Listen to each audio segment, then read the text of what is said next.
Amitabh Dubey, if you want to come in on that, because when we hear the government saying that, our fundamentals are strong, our economy is in a relatively better position, that might be the case, yes, and in certain areas.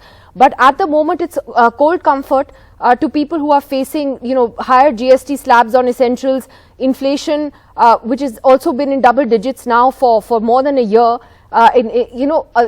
Therefore, what's the way out, Amitabh Dubey?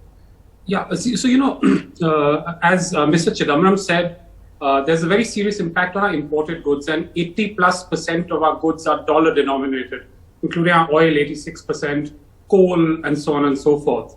Mr. Modi came to power, arguing for a strong rupee, and he's delivered one of the weakest rupees we've seen in decades. In fact, I think he himself said, "जिस देश का रुपया उसी देश का गिरता है जिसकी सरकार भ्रष्ट और गिरी हुई है."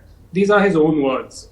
And the rupee declined by about 21 rupees under Mr. Modi in 8 years, compared with 14 rupees in the whole decade of Dr. Manmohan Singh.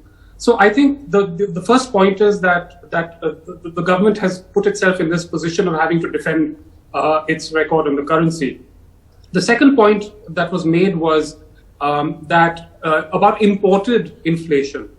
Even the 2013 taper tantrum was an imported crisis because the US Fed began to taper its purchases of bonds. And that had a big impact on emerging markets, including India. Now, if you look at what the IMF is projecting for India now, we're talking about a comparison between previous crises and this one. India's current account deficit is actually projected this year to be one of the lowest amongst all countries, or all emerging and developing markets. So we also have severe vulnerabilities. So I would say we shouldn't be too overconfident that we have ridden out this storm.